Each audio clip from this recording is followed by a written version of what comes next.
Shalom. जिवंत गोड येशूच्या नावात आपल्या सर्वांचे मार्गाकरिता प्रकाश कार्यक्रमात सहर्ष स्वागत करीत आहोत.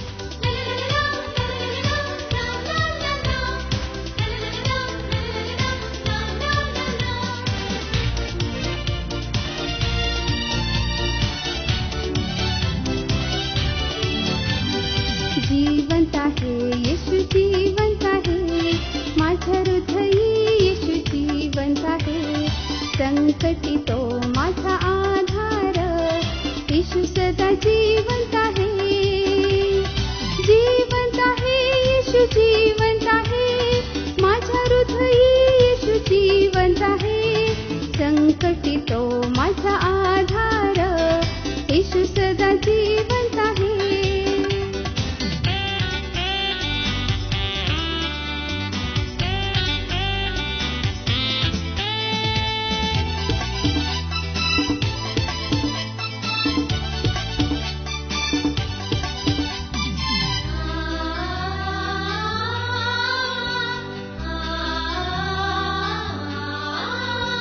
त्याच्या शब्दाने तांबडा सागर दुखागला, भिंत ही यरीहोची ढासळली. त्याच्या शब्दाने अंधदृष्टी पावला, स्पर्शाने त्याच्या कोडी झाला बरा. जीवंत आहे येशू, जीवंत आहे माझ्या हृदयी, येशू जीवंत आहे. संकटी तो माझा आधार, येशू सदा जीवंत आहे.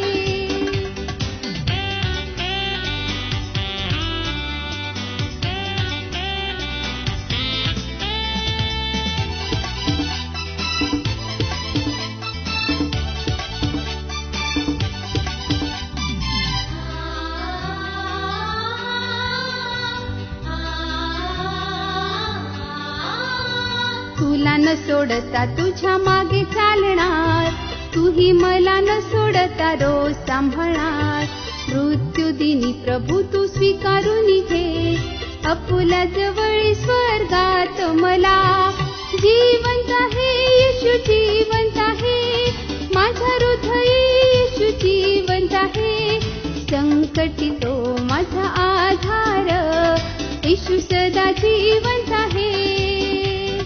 येशू सदा जीवंत आहे, येशू सदा जीवंत आहे, येशू सदा जीवंत आहे. आजच्या मन्नाकरता निवडलेला शास्त्रभाग, गलतीकारास पत्र याचा 2 अध्याय वचने 15 ते 20. गलतीकारास पत्र याचा 2 अध्याय वचने 15 ते 20. आम्ही जन्मतः यहुदी आहोत, पापिष्ट परराष्ट्रीयातले नाही, तरी मनुष्य नियमशास्त्रातील कृत्यांनी नीतिमान ठरत नाही, तर येशू ख्रिस्तावरील विश्वासाच्या द्वारे ठरतो. हे जाणून आम्हीही ख्रिस्त येशूवर विश्वास ठेवला, यासाठी की आम्ही ख्रिस्तावरील विश्वासाने नीतिमान ठरावे, नियमशास्त्रातील कृत्यांनी नव्हे. कारण नियमशास्त्रातील कृत्यांनी मनुष्य जातीपैकी कोणीही नीतिमान ठरणार नाही. ख्रिस्तामध्ये नीतिमान ठरण्यास पाहता असता आपणही पापी दिसून आलो, तर ख्रिस्त पापाचा सेवक आहे काय? कधीच नाही. कारण जे मी पाडून टाकले ते मी पुन्हा उभारीत असलो, तर मी स्वतःला उल्लंघन करणारा ठरवतो. मी नियमशास्त्राच्या द्वारे नियमशास्त्राला मेलो, यासाठी की मी देवाकरिता जगावे. मी ख्रिस्ताबरोबर वधस्तंभावर खिळलेला आहे, आणि ह्यापुढे मी जगतो असे नाही, तर ख्रिस्त माझ्या ठायी जगतो. आणि आता देहामध्ये जे माझे जीवित आहे ते देवाच्या पुत्रावरील विश्वासाच्या योगाने आहे. त्याने माझ्यावर प्रीती केली व स्वतःला माझ्याकरिता दिले. देवबाप असलेले वचन आपणा सर्वांसाठी आशीर्वादित करो. प्रभू येशू ख्रिस्ताच्या पवित्र नावात सलाम. आपण गलतीकारास पत्र याचा 2 अध्याय त्याची 15 ते 20 वचन वाचले. या पवित्र वचनांमध्ये आपण पाहतो की विश्वासाच्या द्वारे आपण नीतिमान ठरविले जातो.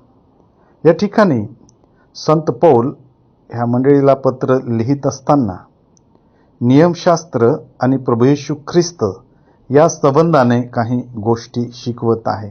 विशेष करून विश्वासाने आपण नीतिमान ठरविले जातो. या ठिकाणी पौल म्हणतो की ख्रिस्त येशूवर विश्वास ठेवला, यासाठी की आम्ही ख्रिस्तावरील विश्वासाने नीतिमान ठरावे. प्रभू येशू ख्रिस्तावरील विश्वासाने आम्ही नीतिमान ठरावे, कारण आम्ही नियमशास्त्रांनी कधीही नीतिमान ठरत नाही. तर जो ख्रिस्त येशू या जगामध्ये माझ्या आणि तुमच्या पापांसाठी आला आणि त्या प्रभू येशू ख्रिस्ताने माझी आणि तुमची पाप स्वदेही वाहिली आणि त्या प्रभू येशू ख्रिस्तावर ज्यावेळेस आपण विश्वास ठेवतो, त्या विश्वासाच्या द्वारे आपण नीतिमान ठरतो.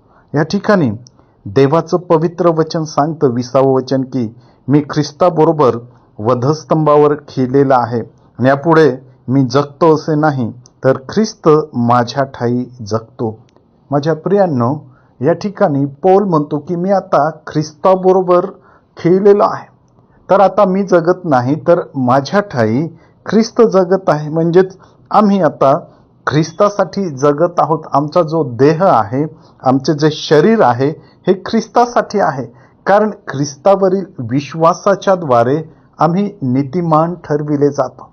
आपण अब्राहमाकडे पाहिलं तर तो विश्वासाच्या द्वारे नीतिमान ठरविला गेला.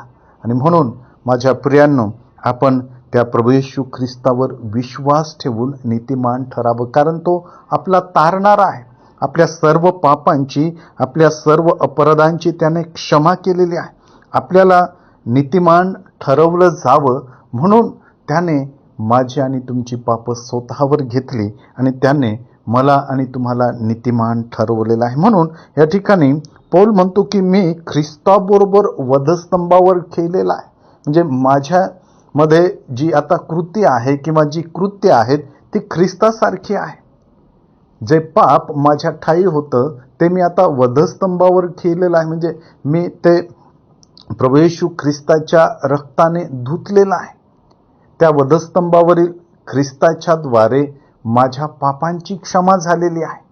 आता मी जगत नाही, तर माझ्या ठायी ख्रिस्ताची कृत्य आहेत. जसं ख्रिस्ताने कृत्य केलीत, जसं ख्रिस्त पवित्र जीवन जगला, तसं आता मी पवित्र जीवन जगत आहे. आणि त्यासाठीच परमेश्वराने मला आणि तुम्हाला या जगातून निवडलेलं आहे, यासाठी की आपण प्रभू येशू ख्रिस्तावर विश्वास ठेवावा आणि विश्वासाने आपण नीतिमान ठरावं. आपल्या कृत्यांनी किंवा नियमशास्त्रातील कृत्यांनी आपण नीतिमान कधीही ठरणार नाही, परंतु प्रभू येशू ख्रिस्तावरील विश्वासाच्या द्वारे आपण नीतिमान ठरतो. देवा, ही पवित्र वचनं आपणासाठी आशीर्वादाची आणि कृपेची करो. आपण प्रार्थना करूया.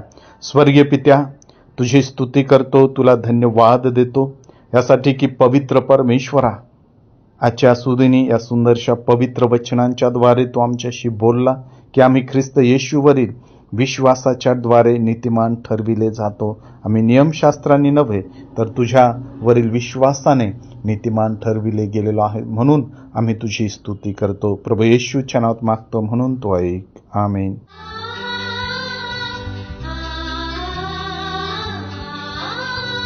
तुला न सोडता तुझ्या मागे चालणार, तूही मला न सोडता रोज सांभाळणार. मृत्यूदिनी प्रभू तू स्वीकारून घे, आपुला जवळ स्वर्गात मला. जिवंत आहे येशू, जिवंत आहे माझा हृदय, येशू जिवंत आहे. संकटी तो माझा आधार, येशू सदा जिवंत आहे.